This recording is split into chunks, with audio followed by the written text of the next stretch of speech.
Hola chicos, ¿qué tal? Bienvenidos a una nueva edición de Breve Historia D, la sección en la que desde 217 os intentamos resumir un poco la historia de las 30 franquicias que componen actualmente la MLB. Las dos primeras ediciones nos centramos más en dos equipos de mercados mucho más pequeños, con una historia bastante breve.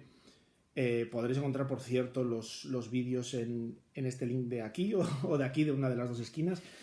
Y en esta ocasión vamos a ir con un equipo de un mercado enorme, con una historia muy larga y que ha marcado no solo la historia de la MLB y del deporte, sino también la historia social de Estados Unidos. Y es que estamos hablando de Los Ángeles Dodgers. El equipo se fundó en 1884 en Brooklyn, cuando esta todavía era una ciudad independiente y todavía no pertenecía a la ciudad de Nueva York, con el nombre de Brooklyn Athletics para participar en la American Association. Y bueno, llegó de la mano del magnate inmobiliario Charles Byrne, y no fue hasta 1890 que pasó a formar parte de la Liga Nacional. En estos primeros años, la verdad es que el equipo cambió tremendamente de nombre. Se los conoció como Brooklyn Grays, Bridegrooms, Grooms, Superbas. Era una época en la que, bueno, los equipos quizás tenían un nombre semioficial, pero vamos, se solía cambiar muy a menudo. Incluso la prensa y los aficionados podían utilizar dos o tres nombres a la vez. Y, por ejemplo, de 1914 a 1932, el equipo se llamó Brooklyn Robins, simplemente como homenaje al manager en ese momento, que era Wilbur Robinson. El término Dodgers o Trolley Dodgers, aunque se venía utilizando por parte de los aficionados y de la prensa desde 1895, tuvo primero 2 años de vigencia, de 1911 a 1913, y luego ya después de la marcha de Robinson, pues a partir de 1933. El nombre deriva de Trolley Dodgers, algo así como esquivadores de tranvías, y es que los aficionados que querían llegar al estadio para ver al equipo pues tenían que ir esquivando tranvías. Luego ya nos contará un poco cómo fue el proceso Carlos Parra más adelante en el vídeo, pero en 1957, o tras la temporada de 1957, pues el dueño Walter O'Malley decide mover al equipo, trasladarlo de ciudad y llevárselo a Los Ángeles, y desde entonces, desde la temporada 1958, son conocidos como Los Ángeles Dodgers. El primer estadio donde los Dodgers jugaron de local fue el Washington Park en 1884. El estadio más emblemático durante su estadía en Brooklyn que tuvieron los Dodgers fue el Ebbets Field, que a partir de 1913 fue la casa del equipo. Por varias temporadas ellos disfrutaron de la estadía en ese estadio, que poco a poco se fue siendo insuficiente para la demanda de los fanáticos. En 1957, el propietario de los Dodgers, Walter O'Malley, le hizo una propuesta a la ciudad de Nueva York para que le facilitasen unos nuevos terrenos en el área de Brooklyn para construir un nuevo estadio. Esa propuesta fue negada por la ciudad, que por lo contrario le ofreció un terreno en el área de Queens, cosa que no fue aceptada ni por O'Malley ni por los fanáticos. Ante esa circunstancia, Walter O'Malley tomó una oferta que la ciudad de Los Ángeles le hizo para llevar el equipo a la costa oeste. A partir de 1958, los Dodgers ya no son de Brooklyn, sino que son de Los Ángeles. La alcaldía de Los Ángeles le ofreció unos terrenos para que pudiera hacer un nuevo estadio acorde con la trascendencia y reputación del equipo. Mientras que ese estadio no se hizo, el equipo jugó en el Coliseo de Los Ángeles. La construcción del estadio fue, digamos, allanada por un referéndum que se hizo en junio del 58, en el cual la ciudadanía de Los Ángeles votó favorablemente para que se le entregase un terreno de 352 acres en la zona de Chávez Ravine al equipo de los Dodgers para construir su nuevo estadio. Esa zona de Chávez Ravine estaba ocupada por un grupo de extracción fundamentalmente pobre y de origen mexicano. Originalmente este grupo de personas se les dio unas indemnizaciones de carácter forzoso para que desalojaran el área. Lamentablemente un grupo importante de ellas no aceptó las indemnizaciones y fueron sacadas con visos de violencia de esa zona. Estos acontecimientos dieron pie a un distanciamiento entre la comunidad México-Americana y el equipo de los Dodgers, la cual no fue recuperada sino hasta el advenimiento de la Fernandomanía en 1981, cuando el zurdo de Sonora, Fernando Valenzuela, conquistó los fanáticos, la fanaticada de los Dodgers. El Dodger Stadium empezó a construirse a partir de 1959 y para el 10 de abril de 1962 tuvo su partido inaugural. Es una edificación de 56.000 asientos y en estos momentos es la tercera más antigua de las grandes ligas, solamente superada por el Fenway Park de Boston y el Wrigley Field de Chicago, que fueron inaugurados en 1912 y 1916 respectivamente. Los Ángeles Dodgers han participado en 137 temporadas de las ligas mayores, en las que han acumulado un balance de 10.974 victorias y 9.818 derrotas, lo que supone un balance de un 52,8% de victorias. Su peor época probablemente es la que vaya de 1900 a 1940, un periodo bastante largo en el que apenas consiguieron 2 banderines de la Liga Nacional, perdiendo en ambas participaciones en las series mundiales. Apenas tuvieron 14 temporadas con récord positivo y acababan constantemente sexto o peor en una Liga Nacional que tenía 8 equipos en ese momento. Y bueno, eran conocidos no solo por sus derrotas, sino por muchos fallos tontos y bastante mal juego, que les acabaron dando el mote de los Daphnes Boys, algo así como los chicos tontos. Y luego también los Dem Bums, algo así como los holgazanes o los vagabundos. Un apodo que se hizo bastante popular a raíz de que un dibujante de viñetas, cuando iba al estadio, pues, o cuando salía, perdón, del estadio, el conductor del taxi le preguntó a ver qué habían hecho esos holgazanes ese día.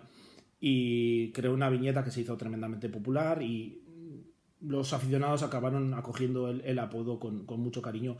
Y es que los Dodgers eran algo así como los adorables perdedores, eran absolutamente queridos en Brooklyn, eran un símbolo de unidad del distrito y un símbolo de, pues, un poco de orgullo respecto al poder que tenía Manhattan, ¿no? Su mejor época podemos pensar que es que se ha dado desde su paso a Los Ángeles, ya que, bueno, para disgusto de los aficionados de Brooklyn que habían dejado atrás, en sus primeros 8 años en Los Ángeles ganan 3 series mundiales, han ganado 18 títulos de división, 5 series mundiales, 11 banderines de la Liga Nacional. Ahora mismo están con una racha de 7 títulos divisionales consecutivos. Es un equipo que siempre ha sido muy competitivo, con muy pocas temporadas con récord positivo, pero probablemente la mejor época sea la que está entre medias, ¿no? Más o menos desde el 47, cuando debuta Jackie Robinson, hasta el 57, que se marchan a Los Ángeles. Es un equipo que une la idolatría que le profesaba la población de Brooklyn con el éxito deportivo, ¿no? En 1941 consiguen ganar un banderín y desde ahí es una rampa de lanzamiento. Del 47 al 56 llegan 6 veces a las series mundiales. Sí que es verdad que pierden en el 47, 49, 52 y 53. Pierden las series mundiales contra los Yankees. Y es cuando se establece ese grito de guerra de wait till next year, esperad al año que viene, que llegó finalmente en el 55, cuando consiguen ganar las series mundiales, creando una absoluta locura en Brooklyn. Y vuelven a llegar a las series mundiales en el 56, que pierden también ante los Yankees, pero son unos años que se juntan el éxito deportivo con un absoluto amor por parte de sus aficionados. El equipo de los Dodgers ha participado en 20 ocasiones en la Serie Mundial. Conjuntamente con los Gigantes de San Francisco, son el equipo de la Liga Nacional con más participaciones en el Clásico de Otoño. Su primera incursión en la magna cita fue en 1916, cuando perdieron contra los Medias Rojas de Boston. Durante su etapa en Brooklyn, el equipo participó en 9 series mundiales, ganando únicamente la de 1955 ante los Yankees de Nueva York en 7 excitantes juegos. Ya en su etapa en Los Ángeles, en 11 participaciones, han tenido 5 victorias y 6 derrotas. Sus victorias fueron en los años de 1959, 63, 65, 81 y 88. donde se produjo el icónico momento del home run de Kirk Gibson en el primer juego de la Serie Mundial para dejar en el terreno a los Atléticos de Oakland y su estelar lanzador Dennis Eckersley. La némesis de los Dodgers en los clásicos de otoño han sido los Yankees de Nueva York.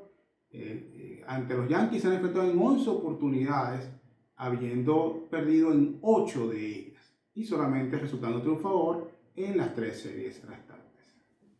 Según el WAR, el mejor lanzador de la historia de los Dodgers es Clayton Kershaw, un pitcher que yo creo que conocemos todos, uno de los mejores lanzadores de los últimos años, uno de los mejores lanzadores zurdos de la historia de la MLB, que acumula un WAR de 67.9 en su paso por Los Ángeles. El tejano, con una bola rápida, un slider y una maravillosa bola curva, ha conseguido acumular 3 Cy Youngs, un MVP, 3 veces acabado por debajo de 2 en era, una absoluta estrella de la MLB. Sus partidos han sido durante muchísimo tiempo absolutamente obligatorios de ver y ha liderado al equipo a estos éxitos de los últimos años, estos 7 títulos divisionales consecutivos, y que lamentablemente han quedado un poco cortos por eso que tanto se le achaca, que es su mal rendimiento en playoff, ¿no? En la postemporada acumula un récord de 9-11 con un ERA de 4.43 y es algo que quizás se le va a achacar cuando llegue el momento de ser seleccionado para el Salón de la Fama, aunque parece que es un candidato seguro a entrar en Cooperstown. Lamentablemente parece que puede estar en los últimos años de su carrera, está empezando a tener muchas lesiones, muchos problemas de espalda, pero aún así sigue siendo uno de los lanzadores que ha marcado pues las 2 primeras décadas del siglo XXI. También, según WAR, el mejor jugador de posición es Pee Wee Reese, que era el líder y capitán de los Boys of Summer, que es como se conocía a esos Dodgers de finales de los años 40 y principios de los 50 en Brooklyn, que tantas alegrías dieron a la afición. Y que, bueno, la verdad es que sus números no destacan especialmente en ataque, ¿no? Apenas un promedio de 2.69, 126 home runs en toda su carrera, pero sí que fue 10 veces All-Star, y eso que se perdió 3 años por la Segunda Guerra Mundial, pero sobre todo era famoso por su defensa, por su gran brazo y por ser un gran corredor de bases, además de que era un absoluto ídolo en Brooklyn. También tuvo un papel muy importante en la llegada de Jackie Robinson, o en hacer más fácil su incorporación al equipo, ¿no? Le mostró gran apoyo en esa jugada o en ese momento medio legendario en el que pasó su brazo por los hombros de Jackie Robinson, que está inmortalizado en una estatua, que también aparece en la película de 42. También se negó a firmar una petición que promovieron algunos jugadores de los Dodgers para pedir que Robinson no jugara con ellos, y la verdad es que se acabaron convirtiendo en grandes amigos, y con eso se demuestra que su liderazgo fue quizás incluso más importante que lo que pudo acumular en cuanto a estadísticas.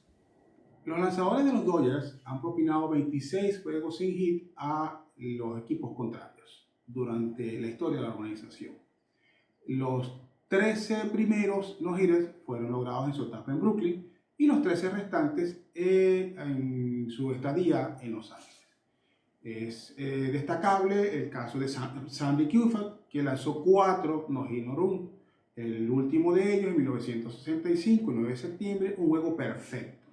Esto es un juego histórico, pues en este juego el zurdo maravilloso ponchó 14 contrarios a la toletería de los Cachorros de Chicago, que le hicieron frente en ese día. El equipo contrario, el pitcher, fue Bud Henley, que solamente permitió 2 envasados en el juego. El mismo jugador, Lou Johnson, el left field de los Dodgers, y entonces en ese juego hubo solamente 2 personas envasadas en todos los 9 innings.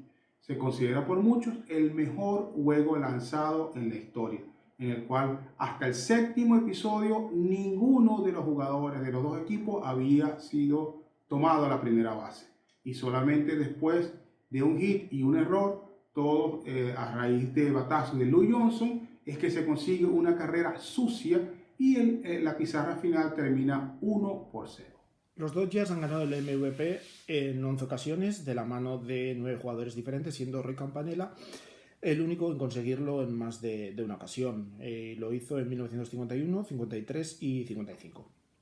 Campanella era el catcher de esos míticos Boys of Summer y bueno, por algunos le consideran uno de los mejores catchers de su época y probablemente de la historia. Él llegó de las Negro Leagues, era hijo de afroamericana e italiano, y firmó con el equipo un año después de Jackie Robinson y también debutó con el primer equipo un año después de Jackie Robinson, así que se libró un poco de todo por lo que tuvo que pasar el número 42. En su carrera fue 8 veces All-Star, era muy conocido por su defensa, tenía un absoluto cañón en el brazo, pero también por su gran bate, ¿no? Conseguía más o menos pues unos 32 home runs al año, podía andar en ese entorno con un promedio de 2.76, que le iban a una carrera o a una selección al Hall of Fame después de una carrera de apenas 10 años, ya que debutó ya con 26-27 años, y su carrera terminó de una manera un poco abrupta, ya que tras la temporada 1957, cuando los Dodgers ya se mudaban de Brooklyn, sufrió un accidente de coche por el que acabó en una silla de ruedas, tuvo que dejar el deporte y nunca llegó a jugar con los Dodgers en Los Ángeles. Eso sí, recibió un partido homenaje, un partido benéfico para recaudar dinero para él, al que acudieron hasta 93.000 espectadores, lo que demuestra el cariño que tenía la afición de los Dodgers a Campanella. También hay que destacar, como dato curioso, es que hasta 3 lanzadores de los Dodgers han conseguido el MVP, como fueron Don Newcomb, Sandy Koufax y por último Clayton Kershaw en 2014, que se convirtió en el primer lanzador de la Liga Nacional en conseguir ganar el MVP desde Bob Gibson en 1968. El premio Cy Young fue instituido en el año 1956 a los efectos de premiar al lanzador con mejor desempeño en las mayores. Precisamente el primer pitcher que recibió este premio fue un lanzador de los Dodgers, Don Newcomb, que con una marca de 27 ganados, 7 perdidos, una efectividad de 3.06, un whip de 0.99 y 139 abanicados, se alzó con el galardón. Luego de Newcomb, que por cierto también fue premiado con el premio más valioso en esa temporada, recibieron el galardón 11 lanzadores de los Dodgers. Resalta los casos de los zurdos Sandy Koufax y Clayton Kershaw, que recibieron el premio en 3 temporadas distintas. Koufax lo recibió por lo realizado en 1963, 1965 y 1966, y Clayton Kershaw hizo lo propio por el desempeño en las campañas de 2011, 2013 y 2014. Los Dodgers son la franquicia con más títulos o más premios a Rookie del Año, con hasta 18 galardones. De hecho, ganaron el primero que se otorgó en 1947 de la mano de Jackie Robinson, un año en el que aún se otorgaba un premio común para ambas ligas. En el 49, Don Newcomb ganó el de la Liga Nacional en el primer año en el que se distinguía un rookie por cada una de las competiciones, y además se convirtió en el primer pitcher en hacerlo. Pero sin duda alguna, si hay un premio Rookie del Año que se recuerda, y sobre todo por parte de la afición de los Dodgers, es la de 1981, el año en el que lo ganó Fernando Valenzuela, que fue un auténtico fenómeno que desató la Fernandomanía, que se desató un poco cuando el mexicano ganó sus 8 primeros partidos, lanzando 8 partidos completos con un ERA de 0,50, desatando una absoluta locura por él, por su personaje, acercando mucho a toda la afición y a la comunidad mexicana a los Dodgers. Y bueno, es un jugador que además se convirtió ese año en el primer lanzador en ganar el Cy Young y el Rookie del año en la misma temporada, al acabar con un récord de 13-7 y 2,48 de ERA. Y luego además ganaron las series mundiales y él participó con un récord de 3-1 y un ERA de 2,21. Luego a lo largo de su carrera se convirtió más en un workhorse, que se dice en inglés, un lanzador que se especializaba en acumular entradas, lanzar muchos partidos completos. De hecho es de momento el último lanzador en completar 20 partidos en una misma temporada, lográndolo en el año 86. También lanzó un no-hitter en el año 90, que fue su último año con los Dodgers, y es un jugador que sí que es verdad, tuvo una gran carrera, pero quizás se recuerda sobre todo por ese inicio fulgurante en 1981, que fue una absoluta locura en Los Ángeles. En la historia de los Dodgers ha habido 32 managers. Los más destacables son Walter Alston, que tuvo 23 años al frente de los esquivadores a partir de 1954, y con los cuales ellos alcanzaron 7 banderines y 4 series mundiales.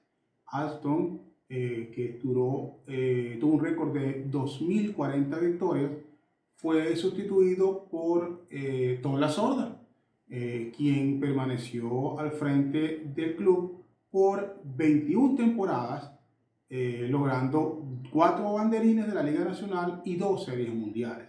Tom Lasorda alcanzó 1.599 victorias durante su gestión. Dentro de los 32 managers que han tenido las responsabilidades con el equipo de California, 10 de ellos están en el Salón de la Fama, incluyendo, por supuesto, a Walter Alston y Tommy Lasorda. El manager actual de la divisa californiana es Dave Roberts, que desde 2016 está en el banquillo y con el cual ha conseguido 393 victorias y ha ganado 2 banderines de la Liga Nacional, aunque hasta el momento le ha sido esquiva conseguir el título de la Serie Mundial. Los 32 managers que han conformado la línea de mando de los Dodgers representan una tasa de 4.28 temporadas para cada uno de ellos, con lo cual Robert ya está, digamos, sobrepasando el promedio de duración de un manager de la divisa de California. Los Dodgers han retirado hasta 10 dorsales a lo largo de su historia, siendo quizás 2 los más destacables. Por un lado, el número 4 de Duke Snider, que probablemente era el mejor bateador de esos Boys of Summer. Un jugador del que en esa época, cuando están los 3 equipos de Nueva York, los Giants, los Dodgers y los Yankees, probablemente en uno de sus mejores momentos de la historia, pues muchas veces se discutía quién era el mejor center fielder de la ciudad, si era Snyder, Willie Mays o Mickey Mantle, lo que ya habla de su tremenda calidad. Pero es que hasta en 7 veces fue elegido para el All-Star, 3 veces acabó en el top 3 en la votación para el MVP, aunque nunca lo llegó a ganar.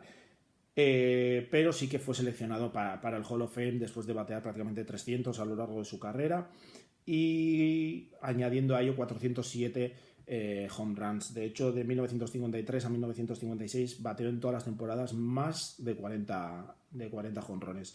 Sí que es verdad que luego, cuando se mudaron a Los Ángeles por las características nuevas del estadio, su rendimiento en cuanto a home runs cayó bastante, pero bueno, sigue siendo uno de los bateadores más prolíficos de la historia de los Dodgers y de los más recordados. Y luego hay un número que nos habéis oído mencionar en los 2 primeros episodios y que nos oiréis mencionar en todos los que quedan, que es el número 42, el número retirado en honor a Jackie Robinson en toda la MLB.